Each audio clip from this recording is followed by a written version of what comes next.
Kwa sababu kwenye mitandao kulikuwa na maulizo mengi sana.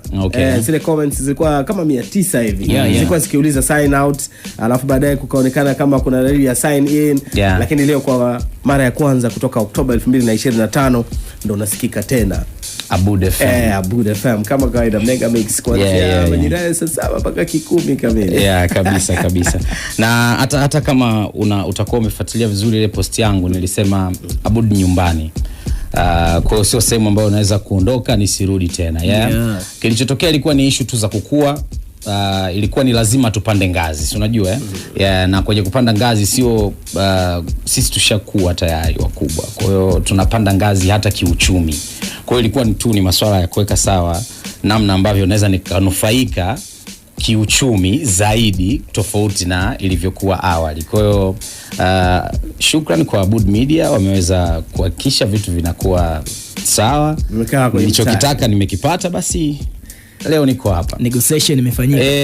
Leo niko hapa. Na unajua watu wengi wamejua juzi nilivyoposti. Ni kama wiki 2 nyuma. Ndiyo. Lakini mimi sikuwa Aboud FM nafikiri tangu mwaka jana kama ambavyo umesema Oktoba 2025. Oktoba 2025. Kwa hiyo sikuwepo kabisa. Na sikuwahi kutangaza, sikuwa nakuja kabisa hapa. Kwa hiyo ila sema wamejua baada ya mimi kuposti na nini. Japo nilikuwa na maswali mengi sana kwa wale ambao huwa wanasikiliza sana radio. Zile comments 900. Mimi nakwambia. Hatari sana. Sawa. By the way nimefurahi niko hapa. Karibu sana. Nafurahi sana. Kesho utakaa mwenyewe. Kabisa. Sawa, tunaye bwana Karim Ngwalo, mtaalamu wa masuala ya sanaa ya movie pamoja na boxing, lakini pia tunaye bwana Mswati hapa, Mswati msafi au sio? Ichukua hiyo msafi. Sawa, tunaanza na msafi sio? Sawa, lakini pia tunaye bwana afisa usafirishaji hapa Ndoma Yusuf Ndoma, ambaye ni msikilizaji wetu wa muda mrefu, tunaita wale loyal listeners. Ndo bwana Mswati bwana Ndoma. Lakini tunaye bwana Shafi naye tuko naye hapa kwenye studio za Aboud FM. Lakini wote hawa hii leo kwenye ile sehemu ya maswali na majibu kwa Abe Kidunda. Niko hapa. Mahakama Kuu. I'm ready kujibu bwana. Kwanza tupe ile AB. It's your boy ABEKIDUNDA ndani ya Mega Mix show ya Aboud FM 7 za mchana mpaka 10 kamili yao. Sawa. Tukianza bwana Karim. Hebu tuambie bwana maswali yako. Mtu ngumi kabisa. Kama kawaida. Ila angalia sasa wanajapa. Moja. Sawa. Kitu ambacho mimi ningeanza nacho hapa bwana ndugu yangu bwana Abe ni kwamba kwenye tasnia ya utangazaji umekaa muda mrefu sana. Tukizungumzia waandishi wa habari au wanahabari wakubwa kwa Morogoro na Tanzania, jina lako lipo. Sasa ni changamoto gani ambayo umewahi kukutana nayo kama wewe mtangazaji, tena hasa kwenye tasnia ya burudani? Changamoto zipo nyingi sana, naomba nielezee chache kwa sababu najua maswali yatakuwa mengi kulingana na watu. Moja wapo kwa mimi binafsi ni, unajua mimi nafanya burudani na kutana na wasanii wengi ambao wanachipkia, ambao wanahitaji support, sio waelewa. Yani hawana uelewa wa kutosha namna gani wanatakiwa kusafiri katika safari yao ya sanaa ili wafike wanapopataka. Kwa hiyo sio waelewa alafu pia wanajua sana. Wajuaji. Kwa hiyo unapotaka kumwambia au kumuelewesha kitu ambacho hajui, mnaweza mkagombana. Kwa hiyo unahitaji umakini mkubwa sana kwenye kuhakikisha unamsimamisha vizuri au unamshape vizuri katika safari yake ili aweze kufika. Hiyo kwangu ni changamoto kubwa sana ukilizingatia. Mimi napenda sanaa sana, hasa muziki na upenda sana. Kwa hiyo sipendi kumuona msanii akidondoka. Sawa au mwana sanaa yeyote akidondoka pale ambapo mimi naweza kumsupport. Kwa hiyo kwangu mimi ni changamoto kubwa sana bwana Ngwalo. Unatumia mbinu gani kupambana na ujuaji wa hao wasanii? Kwanza mimi naweza nikajifanya mjinga. Unajua mjuaji ili umuelimishe unahitaji wewe kuwa mjinga kidogo. Lakini unakuwa katika unakuwa katika position ya kuhakikisha kwamba unakuwa mjinga lakini huku unampa madini. Yeye mwenyewe akikaa anafikiria kumbe hapa natakiwa niende hivi. Lakini wapo ambao ni marafiki zangu najua wako katika tasnia, wao hawana muda kwa sababu unajua hata usipomsaidia msanii kwake sio wewe upati hasara yoyote. Kwa hiyo ana muda unaumia ndani kwa ndani. Kama mimi siwezi. Yaani lazima nitaangalia namna yoyote ile ya kuhakikisha namsaidia kufika. Kwa hiyo changamoto yangu kubwa ni hiyo. Zipo nyingi, lakini mojawapo ambayo nakutana nayo mara nyingi zaidi ni kutana na wasanii ambao hawajui wanatakiwa kwenda wapi na ni wajuzi, yani wanajua sana. Bwana Karim? Mimi nimefurahi kwa kusikia hiko, na kiukweli hata sisi tunakutana nao mtaani kwa sababu wao wasanii tunaishi nao kwenye jamii kabisa. Hasa wa hapa kwetu mkoani ni kweli ni changamoto sana. Sasa tusogee kwa Mswati. Msafi. Right. Yes. Abe Kidunda. Mswati msafi. Yes. Umesema kwamba it means tangu 2025 Oktoba sisi wakati tunahangaika na kutiki, wewe ukaamua usign out. Yote kwa yote dua. Of course ulipokaa kimya, kuna stories za video za chini sana, wenyeelewa bwana. Zile stories zinasema kwamba Abe Kidunda baada tu kuweza kutoa ile announcement kwenye page yako, watu tukakaa kwenye video nasema kwamba kuna stories za chini sana za familia hizo. Kwa Abe Kidunda kuna sema wamepata shavu. Umeelewa bwana? Ili namchanganya. Okay. Kuna ukweli wowote hivi, kuna offers zozote ambazo zimekuja ambazo zikataka huduma yako na ukasema kwamba kwanza ni stop, nifanye negotiation za pande zote mbili. Penye maslahi mimi ndio hapo. So it means kwamba home pameshinda. It means kwamba umerudi hapa. Okay. Swali zuri. Home sweet home. Kwanza nikianzia hapo mwishoni ulipomalizia. Penye maslahi pameshinda. Of course Abud Media pameshinda kwa sababu ya maslahi, lakini mimi nilisimama kufanya kazi ya Abudi hiyo Oktoba mwaka jana. Bila kuwa na mchongo wote, bila kuwa na deal yoyote. Uliflizi tu. Mimi mwenyewe tu ilikuwa ni kuna vitu tulikuwa tukubaliane mambo yaishe. Lakini baada ya kuposti hizi wiki mbili nyuma, hapo ndipo ambapo nimepata deals nyingi. Yani baada ya kuposti kiukweli nimepata deals. Baada ya kuposti tulikuwa announcement kwamba watu sasa wakaanza kusema kwamba huyu tunamtaka. Yani wakajua sasa kwamba niko free, umeelewa? Wakajua kwamba niko free sasa, bwana huyu tunamtaka. Hapo deals zilikuja nyingi sana na kilichotokea Abud Media wameshinda. Yani kabisa. Ila huko mwanzoni miezi yote hiyo hapakuwa na deal yoyote na nilikuwa tu niko home na familia. Yani ilikuwa ni kama kipindi changu cha likizo.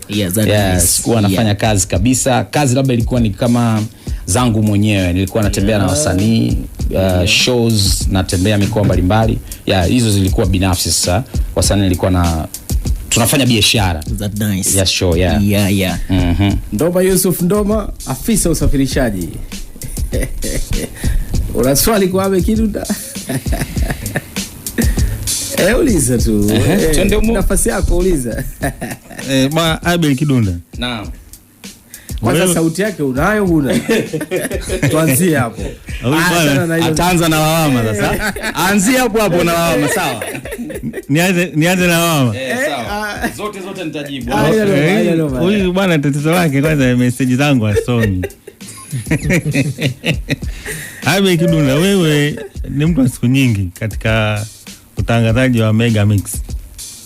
Lakini kuna jambo kidogo pale unaposema tumeni labda message kwenye namba hii, alafu mwisho wa siku unaweza mpaka ukaimaliza ile Mega Mix usisome hata message moja. Je, unakuwa unakumbuka kama ulisema wadau wafanya hivyo au?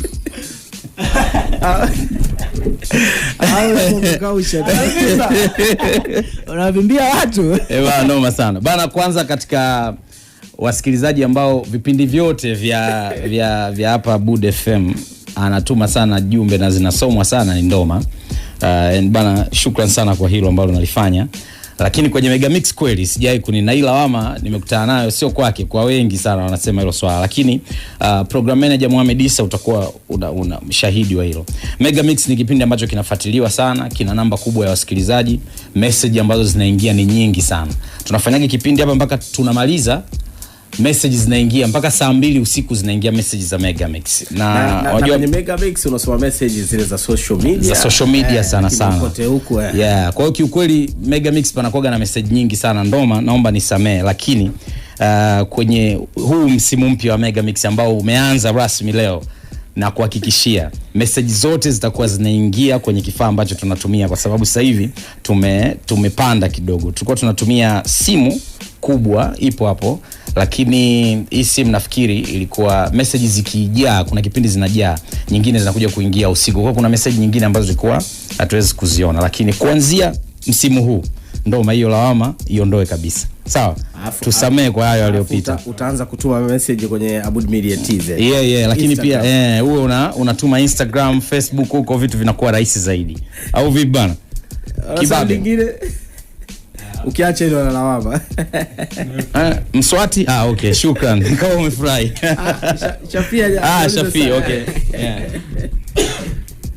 Na bwana, mimi kwa mara ya kwanza naingia hapa Abud Media ilikuwa 2023. Naam, nilikuwa namuona jamaa anapita sasa vile dressing code yake, style yake, unajua ilikuwa inanichanganya. Alafu na mimi hapo najua kwamba watu wa media wanakuwa dressing fulani hivi, sio tunajua. Hata nikawa najiuliza huyu jamaa ni nani? Kwa hadi mara kwanza kuja kumuona kwamba kumbe jamani mtangazaji na pia ataanza kipindi ambacho ni cha burudani. Kwa hiyo natamani kupata mimi sasa leo, sababu nimepata time kumuuliza wenyewe. Natamani nimuulize hivi ilikuwaje au ilianzaje hadi akaingia kwenye masuala ya tasnia ya uandishi wa habari, yani ilikuwaje? Kwa sababu asisahau kujibu swali la dressing code. Sawa. Nianzie kwenye mambo ya uandishi, namna ambavyo nimeingia. Mimi of course nimerithi, naweza nikasema hivyo, kwa mama yangu, Mama Abedi, sawa? Lakini Mama Abe hakuwa anatangaza kwenye media. Ila ni mtu ambaye ana uwezo wa kusimulia kitu ukakipenda sana, na ana sauti nzuri sana ya kusimulia, sawa? Naweza kusema nimerithi hapo, na nimegundua baada ya kuwa mtangazaji tayari kama nimerithi kwake. Ila nilivyokuwa shule, kuna walimu wangu shule ya msingi tena walikuwa wananiambia kwamba wewe unajua ni mtangazaji mzuri sana. Kipindi hicho nishasahau watangazaji ambao walikuwa wanatangaza sijui RTD wapi, siwajui majina, nimewasahau, lakini walikuwa wananitolea mifano ya baadhi ya watangazaji ambao walikuwa wanatangaza kwa kipindi hicho. Bana, unajua unaongea vizuri kama fulani, unajua zile. Kwa hiyo kile kitu kilinipush mimi kuingia moja kwa moja kwenye tasnia. Na nilivyoingia nikaona vitu vina flow tu. Kwa hiyo sikuwa naona kama nimekosea chaguo. So dressing, namna ambavyo navaa ili nipendeze machoni mwangu na kwenye akili yangu. Huwa sizingatii sana nani anatanionaje. Mimi navaa ili nipendeze machoni mwangu na niwe comfortable. Kwa hiyo nikiupata tu comfortable kwenye kuvaa, basi hapo swali limeisha. Lakini unazingatia unasema kuna maeneo yale maeneo leo unataka niende sehemu fulani kabisa, unazingatia hizo kabisa. Nazingatia sana. Siku moja nikwambie, nilikuwa kwenye show, tulikuwa na show na Juma Nature Ifakara. Sasa tumepiga show leo, afu kesho yake hatukuondoka, tukawa tupo Ifakara pale. Watu wa Ifakara watakuwa wanakumbuka. Tulienda kiwanja kimoja sijui kinaitwaje, kipo karibu na daraja la Magufuli. Nilienda na taulo. Nilienda na taulo. Ni mimi tu nilikuwa najisikia comfortable, na kina Ramakiu, nilikuwa na Ramakiu na nani sijui. Wakawa wananiambia bwana, nilikuwa na Masiga pia. Wakawa wananiambia bwana usivaa hivyo, nikamwambia mimi hivi comfortable, na watu walikuwa wamejaa kweli no. Lakini ile taulo nilovaa ni yale mataulo ambayo amevaa Diamond kwenye Happy yale. Nilikuwa nivaa ile.